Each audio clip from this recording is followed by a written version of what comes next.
For most people, the word orgasm always means sexuality.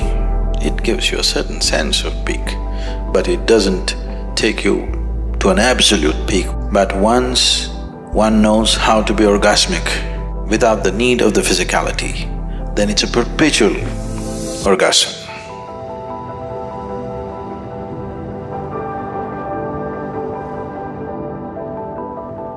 Generally, for most people, or at least in language, if not in experience, for most people the word orgasm always means sexuality, but that's not the fact. Essentially, an orgasm means an internalized ecstatic state. It is being used generally in language with relation to sexuality because unfortunately, for most people, they have known no other experience bigger than the physical intensity of sexuality, probably. Most people have not even known anything more than that. So they have started using the word orgasm for sexuality. The word orgasm means much more than that your whole organism has reached a certain peak. Sexuality doesn't do that. It gives you a certain sense of peak, but it doesn't take you to an absolute peak where every cell in your body will burst. So, it is… sexuality or sex is an inadequate activity to be described as an orgasm. It's inadequate. It is just that when physically one reaches a certain state of ecstasy, there is a limitation. But once one knows how to be orgasmic without the need of the physicality, then it's a perpetual orgasm. In India, we have a better word for this. We call this Ananda. Ananda is orgasmic. We described God as an orgasm. We said God is Ananda, Brahmananda. So when we say Brahmananda, what we are saying is, what you refer to as God is an ultimate orgasm. If you are sincere enough to look at life without the conditionings of the vested religious processes, essentially the only thing that a human being is looking for is ultimate state of pleasantness. He calls it kingdom of God, he calls it heaven, he calls it whatever.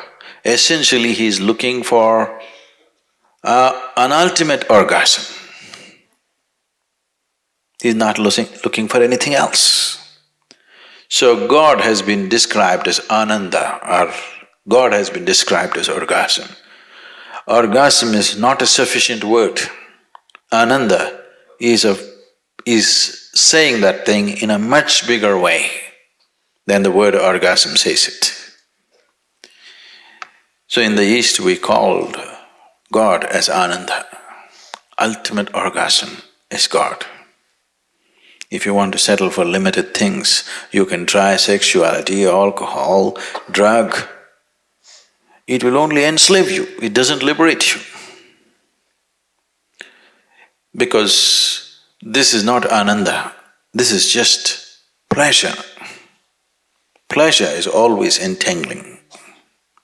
People seek pleasure essentially because joy is missing, because bliss is missing.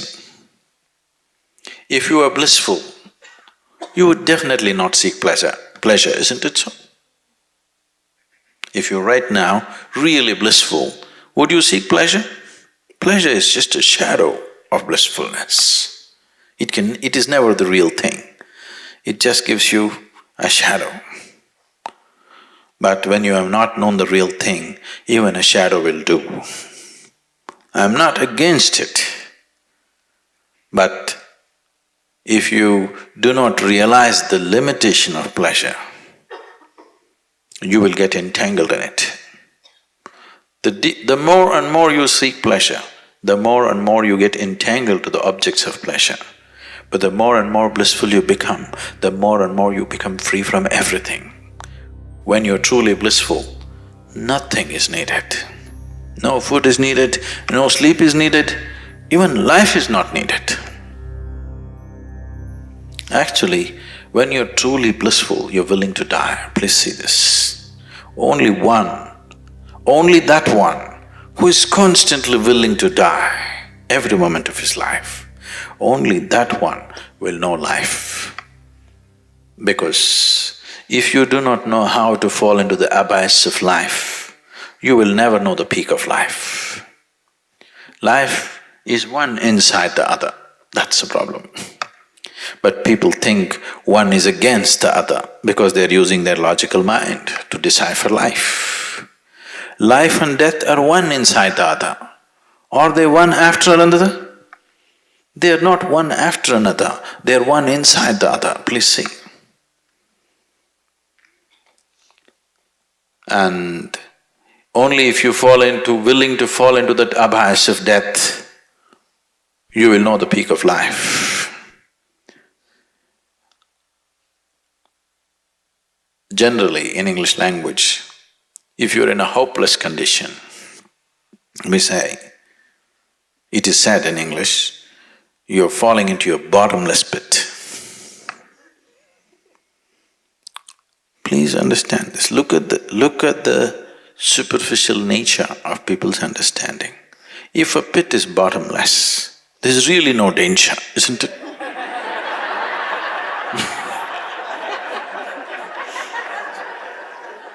It is the most wonderful thing. If something is bottomless and you fall into it, it is an eternal free fall. Only because there is a bottom, there is a problem.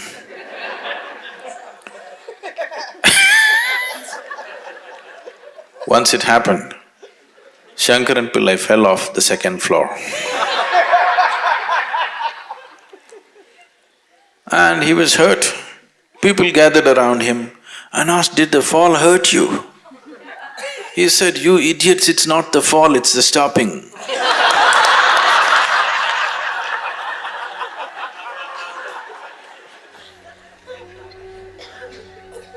It's never the fall, it's always the stopping which hurts you, isn't it?